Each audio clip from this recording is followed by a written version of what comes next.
BJP అధికార ప్రతినిధి N V Subhash MLC అభ్యర్థి మల్కా కొమరయ్య విలేకరుల సమావేశాన్ని నిర్వహించారు.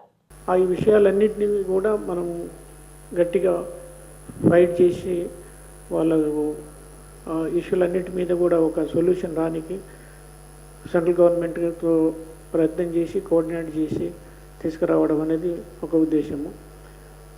తర్వాత ఈ ప్రభుత్వం ఇష్యూస్ అన్నిటి కూడా లాస్ట్ ప్రభుత్వం 10 సంవత్సరాలు, ఈ సంవత్సరం లాస్ట్ 1 ఇయర్ నుంచి కూడా టీచర్ల విషయంలో ఎవరు ఒక ఇష్యూని కూడా సార్ట్అవుట్ చేయకుండా అన్నీ పెండింగ్ పెట్టారు. అవన్నిటి మీద మనము పోరాటం చేసి వాళ్ళకి సొల్యూషన్ వచ్చే విధంగా సెంట్రల్ గవర్నమెంట్ తరఫున ప్రెషర్ తీసుకొచ్చి ఇక్కడ కిషన్ రెడ్డి గారి నాయకత్వం కానీ బండి సంజయ్ గారి నాయకత్వంతో వాళ్ళ సపోర్ట్ తీసుకొని స్టేట్ గవర్నమెంట్ కూడా పర్సూ చేసి ఆ ఇష్యూస్ను ఒక్కొక్కటి ఏ విధంగా రిజాల్వ్ చేయాలనేది మెయిన్ ఉద్దేశము.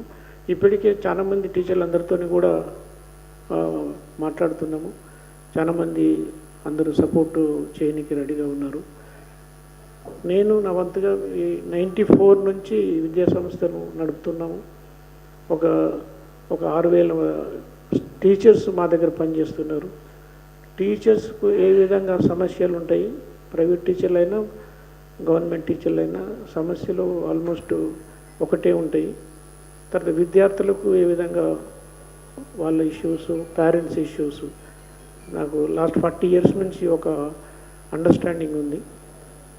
ఈ అండర్స్టాండింగ్ను ముందుకు పెట్టుకొని ఆ ఇష్యూస్ అన్నిటినీ ఏ విధంగా మంచి స్టూడెంట్స్ను తయారు చేస్తూ వారికి సంబంధించిన టీచర్లందరికీ వాళ్ళ సమస్యలు ఒక్కొక్కటి పరిష్కరిస్తూ వాళ్ళు అంత పెద్ద సేవ చేస్తారు. టీచర్స్ అనేటోళ్ళు మన ఏ కంట్రీకి పోయినా, ఏ రాష్ట్రానికి పోయినా, ఎక్కడికి పోయినా మనందరికీ మన టీచర్సే ఒక ఎగ్జాంపుల్. టీచర్స్ లేనిది మనకు ఒక విద్య రాదు, విద్య లేనిది మనం ఏం చేయలేము. అంటే ఒక పొలిటీషియన్ లీడర్ కావాలంటే పొలిటీషియనే కాకుండా లీడర్షిప్ క్వాలిటీస్ను పెంచడం, చదువు నేర్పడము, జ్ఞానం నేర్పడము ప్రతి టీచర్స్ అది ఇంపార్టెంటు.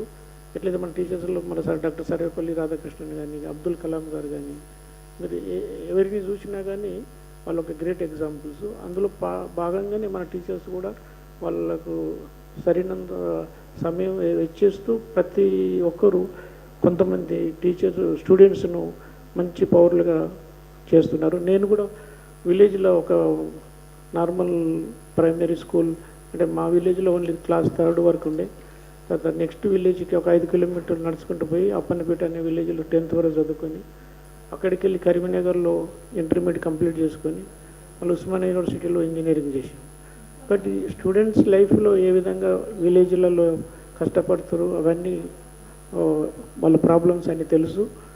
తర్వాత అందులో టీచర్స్ కూడా ఏ విధంగా సమస్యలు ఉన్నాయి అంటే ప్రైమరీ టీచర్ కానీ, డిగ్రీ కాలేజ్ కానీ, జూనియర్ కాలేజ్ కానీ, యూనివర్సిటీ టీచర్స్కు ఉన్న సమస్యలన్నీ ఒకవేళ నన్ను ఎలెక్ట్ చేస్తే అవన్నీ సమస్యలు